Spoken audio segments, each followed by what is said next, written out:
Hello, BookTube, and welcome back to Poetry Thursday. This is a little BookTube tradition where a few channels read you a poem on Thursday, or maybe more than one poem, and maybe talk about it a bit. And I've been doing this for quite a while, all from one book, 20th Century American Poetry, which ordinarily would be a description of an area of poetry that I would intentionally avoid. Instead, I've decided to grab the bull by the horns and ride it into the belly of the beast, or whatnot. And today, we are up to a major poet, Robert Lowell. That's who we're dealing with today. Robert Lowell is an extremely, the modern word would be problematic figure, not just personally. He was an absolute monster of a person. Loved in a very stubborn, very adopt a stray puppy way by a whole bunch of people, but a monster of a person. And I know it's not fashionable nowadays to cast any kind of doubt on a diagnosis of manic depression. But I think if you had removed every element of manic depression, whatever elements there were in Robert Lowell's character, from his character, you would still have been left with a monster, with a raging, self-centered a-hole. But also artistically. He's problematic for me, anyway, artistically as well. Because he started off, he had that worst of all possible things for any poet, a bright beginning. He started off with a meteoric rise, and even then was intent on grabbing and holding headlines by whatever means necessary, no matter who he embarrassed, no matter who in his family he hurt. That stayed true all the way to the end of his life. He would just egregiously go out of his way to hurt people who loved him. Now, I guess that in the 21st century we're supposed to sweep all of that into a container and close it neatly on the term manic depression. I never believed that, and I don't believe it now. But nevertheless, his art changed. And it changed, ironically enough, on that fateful year, 1959. That was when Life Studies came out. And that marked a serious change in a lot of the ways that he approached his craft. It wasn't consistent. It wasn't that he embraced it as the only way of writing what people would then call poetry.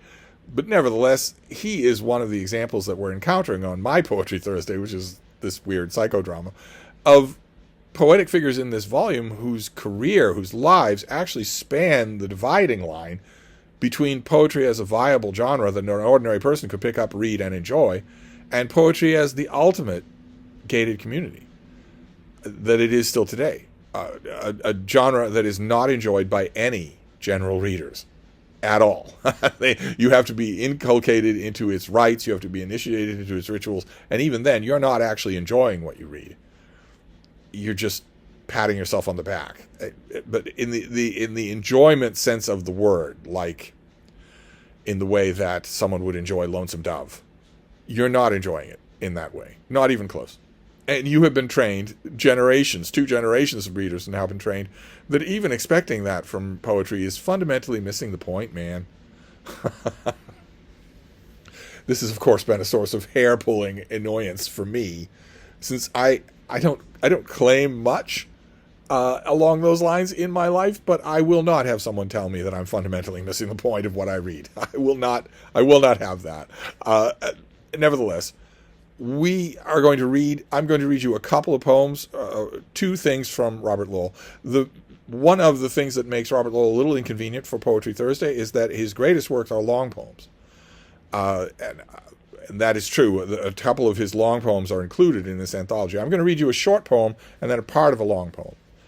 So the short poem is from 1946, and this is called Concord.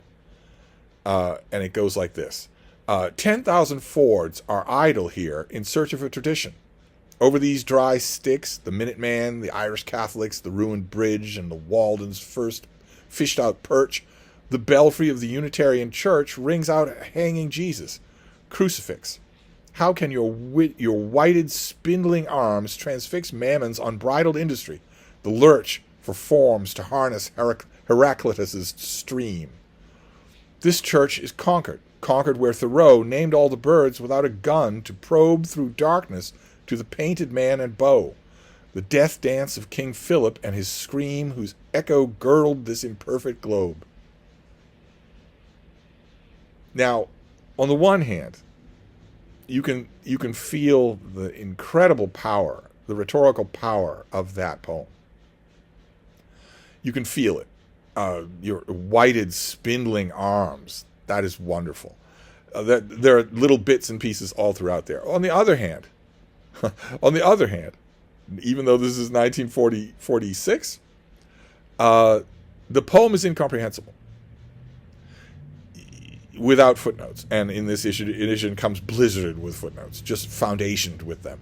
There's nothing in it that you will understand other than that rhetorical power. There's nothing in it you'll understand without a footnote, unless you had to be there, unless you were standing at a small Unitarian graveyard in Concord, Massachusetts, and knew Massachusetts history. If that wasn't true, if you weren't standing next to Robert Lowell when he thought this up, if you weren't talking with him about it over coffee and innumerable cigarettes over lunch that day, then you wouldn't know anything about what's going on here.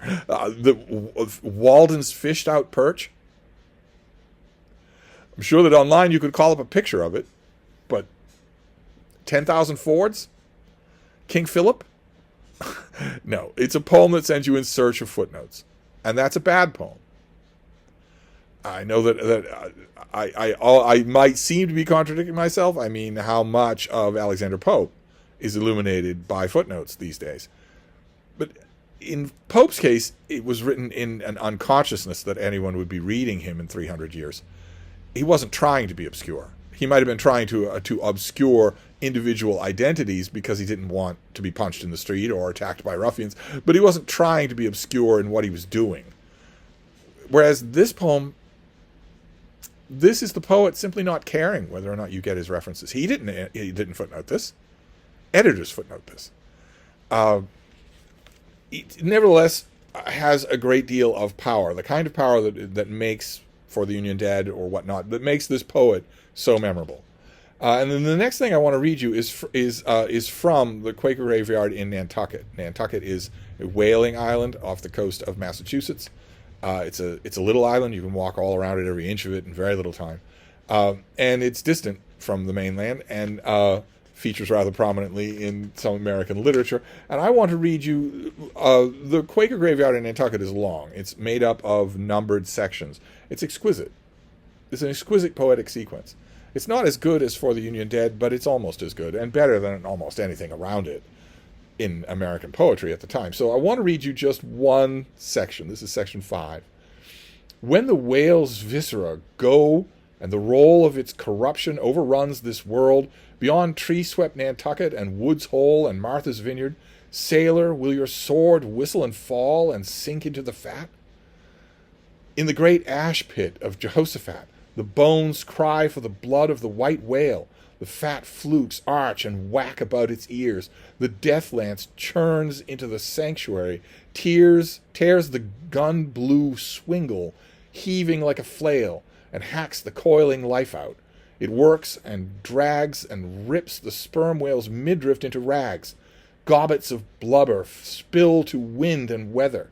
Sailor and gulls go round the stoven timbers where the morning stars sing out together, and thunder shakes the white surf and dismembers the red flag hammered into the masthead.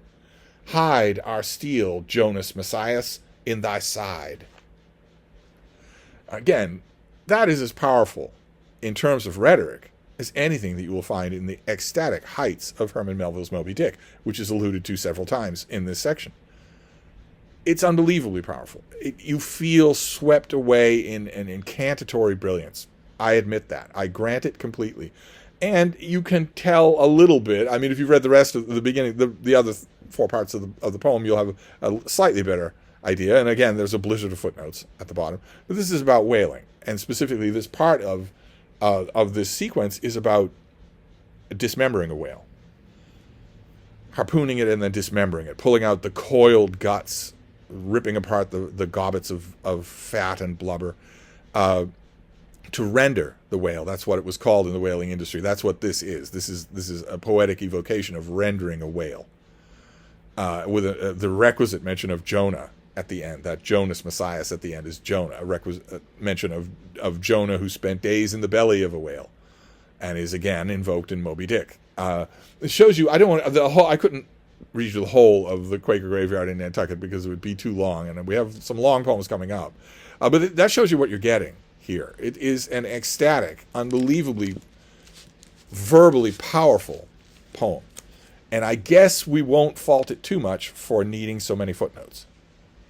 Other poems need footnotes. These things show you Robert Lowell when he was in full command of his craft and when his craft had not yet completely gone off the rails. Robert Lowell, of course, has been the subject of many, many poetical studies, many, many biographies. There have been letter collections. Some of the letter collections are more heartrending than others because some of the letter collections are basically full of his friends and relatives, his wife, begging him not to just air all the family laundry in public. Don't do that. Why are you doing this? Why are you hurting us without any reason at all? You're already a Pulitzer Prize-winning poet. Why would you do this? The number one question, wailed by all the people who made the mistake of loving Robert Lowell, was, why are you doing this? And the fashionable answer for the last 60 years has been that he couldn't help himself. When you give somebody a diagnosis of manic depression, you're saying basically he can't help himself. That's why he did all these horrible things, because he couldn't help himself. And none of the people buried in that old graveyard would have agreed with that. And it wouldn't have been just because they didn't know about a diagnosis of manic depression. It would have been because they would have recognized in Robert Lowell the unbelievable operatic quintessence of self-abandonment, of arrogance and preening. But we're not here to analyze Robert Lowell the person. We're here to analyze, or not even analyze, just read his poetry. And that is our figure for today. It's Robert Lowell, an undeniably brilliant, I guess the euphemistic word would be troubled, poet. And we're going to move on from here. We are getting closer and closer to Armageddon. In fact, in 1959, we've already reached the year, but we haven't reached the death knell of 20th century American poetry, and by extension, all poetry. But we're getting closer. Where? Let me show you. We're ever so much closer than we were at the beginning. So we're going to keep going. We will continue. I will do another video next Thursday, and I will see you then. Thank you, BookTube.